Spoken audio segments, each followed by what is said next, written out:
The first thing I want to say is I've set up a Steam page for Fightbot, so if you're interested in the game, make sure to go wishlist it. The link will be in the description.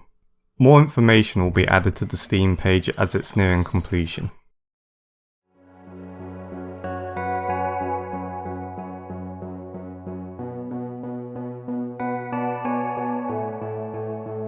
In this devlog I'll be talking about the arenas in the game mostly, as well as Levolution, which I'll explain in a bit more detail later in the video along with a bunch of other stuff I've added to the game over the past month.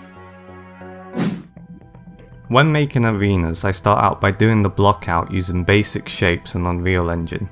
During this stage it's important to make a layout that you like because it becomes harder to change things later on when you start filling it with art assets. When doing a block out, I have an idea of what kind of theme I want the level to be, such as a mountain range or inside a volcano, so that I can make a layout that also makes sense to the theme. After the block out is complete, I can import it into Blender to use as a reference to start creating art assets for the level. And once I've made the assets, I can import them back into Unreal. When you start to add materials to everything and adjust the lighting, you can see it all start to come together. Just like with weapons in the last video, I have a data table with all the enemies, so I can select what their stats are, how good they are, and what level you fight them on. Then I add it to the level select screen and that's it. I'm pretty happy with there being 25 stages in total, with 5 of them being boss stages. Each level also has their own unique music theme, and since I don't know how to make music, I'm going to be using copyright-free music made by Whitebat Audio, so make sure to go check them out.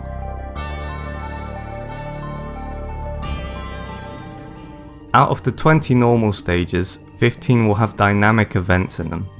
These are basically like Levolutions in Battlefield. Something dynamic that can happen on the maps to make them a bit more unique and fun to play on rather than just being a static arena. This can range from swinging obstacles to low gravity, a fire tornado that moves around the map, or even a fire breathing dragon. Creating the dragon was the most fun one to make, although I'm not very good at animating things with armatures, but I'm happy with how it turned out. It's probably the best looking model of an organic creature I've made so far in modelling as well. There are still a couple of levels that don't feature any dynamic events too, just so you can still have a normal fight if you want to. I also created all the materials for the game. There are 67 materials in total that you can customize your robot with. Creating them was pretty easy. I made this master material, so all I need to do is make a material instance and I can customize any of the parameters to make a material that I want. For the different texture maps, I get them from textures.com, which I'd recommend using if you're making games as well, because there's a huge library of assets that you can use for free. I made the standard materials look a bit better too.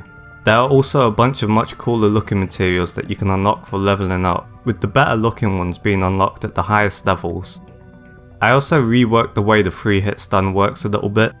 When it's the first 2 attacks, which are the smaller stuns, it will do 50% more damage than an attack with the stun on cooldown, and when you land the 3rd attack it does 150% more damage. The camera also shakes when you get hit and do damage. The shakes are smaller with lower damage attacks, slightly bigger when you land a stun, and then there's a big camera shake for doing a big knockback.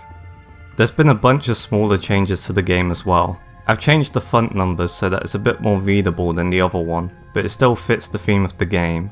When the match ends, the camera now pans out to view the whole map. I also made this loading screen so that there's now a transition when it loads in and out of levels.